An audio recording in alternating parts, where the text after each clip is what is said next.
নমস্কার বন্ধুরা, welcome to my channel মাঠে ময়দানে অফিসিয়াল। বন্ধুরা, এই ভিডিওতে আমি ইস্ট বেঙ্গল, মোহনবাগান ও ইন্ডিয়ান ফুটবল নিয়ে কিছু আলোচনা করব।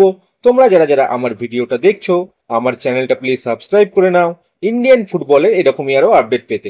প্রথমত বলি, কালকে মোহনবাগান নর্থ ইস্টকে 3-2 গোলে হারিয়ে দিয়েছে, কিন্তু এই জয়টা কিন্তু প্রচুর বিতর্কিত একটা জয়। মোহনবাগানের করা দ্বিতীয় গোলটা নিয়ে প্রচুর প্রশ্ন উঠেছে। গুরমিতের হাত মারিয়ে বলটা গোলে ঢুকিয়ে দিয়েছিল সুভাশিস। ফার্স্ট চান্সে বলটা ধরতে না পারলেও সেকেন্ড চান্সে কিন্তু বলটা গ্রিপ করে নিয়েছিল গুরমিত।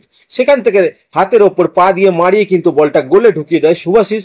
লাইন্সম্যান কিছু একটা সিগন্যালও দিয়েছিল, কিন্তু মেন রেফারি নিজের সিদ্ধান্তে একদম অনড় থাকে। গোল তো গোলই, প্লেয়াররা প্রতিবাদ করলে উল্টে হলুদ কার্ড দেখে। ম্যাচ শেষে সাংবাদিক সম্মেলনে হুয়ান পেদ্রো বেনালি একেবারে কিন্তু ক্ষোভ উগড়ে দিয়েছে।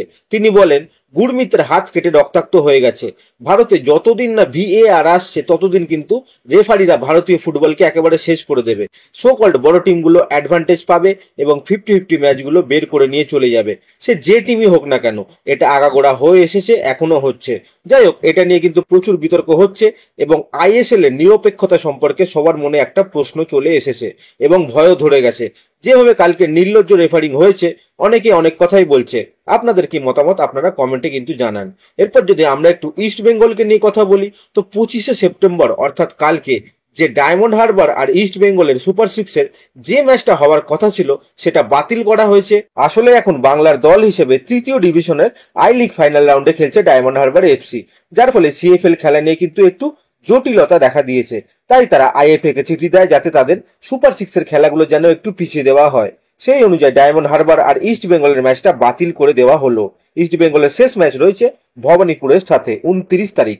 ভবানীপুরের সাথে খেলে ইস্ট বেঙ্গল যদি জিতে 3 পয়েন্ট পেয়ে যায়, সেক্ষেত্রে east Bengal Kolkata league champion হয়ে যাবে। ফলে তখন আর ডায়মন্ড হারবার ম্যাচটার কিন্তু গুরুত্ব থাকবে না। সেক্ষেত্রে তখন পরে আর ডায়মন্ড হারবার ম্যাচটা নাও হতে পারে। দেখা যাক এখন কি হয়। এরপর যদি আমরা একটু লুকা মাচেনকে নিয়ে কথা বলি, তো পাঞ্জাবের এই ফরওয়ার্ডকে গুরুতরভাবে জখম করে দিয়েছিল কিন্তু রাহুল কেপি, যার ফলে চোয়ালে সার্জারি করতে হয় এবং বেশ কিছু সপ্তাহ মাঠের বাইরে চলে যায় কিন্তু লুকা মাচেন। এখন কিন্তু লুকা আবার মাঠে ফেরার প্রস্তুতি শুরু করে দিয়েছে। সে যে বেশি দিন মাঠের বাইরে বসে থাকবে না সেটা পরিষ্কার বুঝিয়ে দিয়েছে। অলরেডি সে জিম সেশন শুরু করে দিয়েছে এবং খুব তাড়াতাড়ি মাঠেও প্র্যাকটিসে নেমে পড়বে কিন্তু লুকা মাচেন। এটা কিন্তু পাঞ্জাবের জন্য খুবই একটা ভালো খবর। এরপর যদি আমরা একটু কার্লেস কোয়াদ্রাতকে নিয়ে কথা বলি, তো শোনা যাচ্ছে খুব তাড়াতাড়ি কার্লেসের সাথে মিটিং এ বসতে চলেছে ইস্ট বেঙ্গল কর্তারা। কার্লেসের পারফরমেন্স কেন এরকম হচ্ছে সেটা নিয়ে কিন্তু মিটিং এ আলোচনা করা হবে।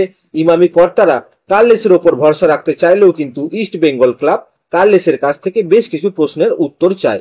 সাইড ব্যাকের দুর্বলতা, গোলকিপারের ফর্ম আর কোচের স্ট্র্যাটেজি নিয়েও কিন্তু তাকে প্রশ্ন করা হতে পারে। তো এরকম পারফরমেন্স করার পর দিনের পর দিন সে যে টিকে থাকতে পারবে না, এটা বুঝিয়ে দেওয়া হতে পারে কিন্তু এবার কার্লেসকে। এবং কার্লেসের বিকল্প কোচ হিসেবে কিন্তু বিভিন্ন কোচের নাম উঠে আসছে, যেমন ইভান ভুকোমনোভিচ, স্টাইকোসিস, সঞ্জয় সেন। ইভান আর স্টাইকোসিস তো বিদেশি কোচ, তাদের তো পাওয়া সম্ভব না, কিন্তু সঞ্জয় সেন ইস্ট বেঙ্গলের কোচ হবার প্রশ্ন নিয়ে কিন্তু বেশ কিছু প্রশ্নের উত্তর দিয়েছেন। তিনি বলেছেন যে এখনই কার্লেস কোয়াদ্রাতকে ক্রিটিসাইজ করার সময় না, এটা করলে কিন্তু খুবই তাড়াহুড়ো করা হবে। কার্লেসকে আরো সময় দিতে হবে। যদি আমার কাছে ইস্ট বেঙ্গলের তরফ থেকে কোনো অফার করা হয়, তো অবশ্যই আমি ইস্ট বেঙ্গলের কোচ হতে চাইবো। এখনো তো মরশুম শেষ হয়নি, আমি এই চ্যালেঞ্জটা নিতে পছন্দ করব। তবে সঞ্জয় সেন এরকম বললেও ইস্ট বেঙ্গল ম্যানেজমেন্টের পক্ষ থেকে কিন্তু এখনো কোনো কোচকেই অফার করা হয়নি।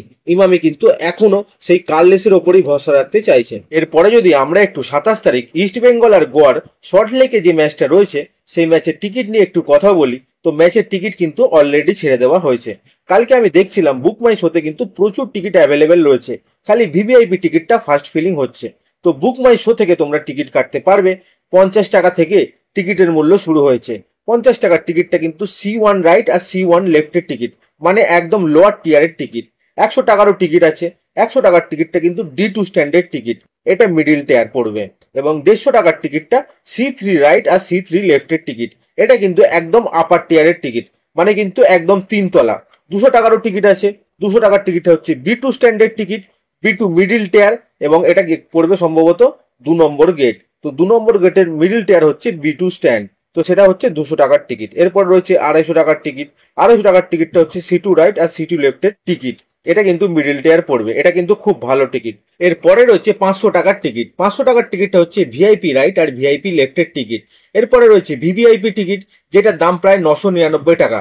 তো এটা কিন্তু খুব তাড়াতাড়ি শেষ হয়ে যাচ্ছে, কাটতে গেলে তাড়াতাড়ি কাটতে হবে। তো সমস্ত টিকিটের ডিটেলস কিন্তু তোমাদের দিয়ে দিলাম, তাড়াতাড়ি তোমরা টিকিট কেটে নাও। তো আজকের ভিডিওতে এতটুকুই, দেখা হচ্ছে আবার পরের ভিডিওতে। নমস্কার।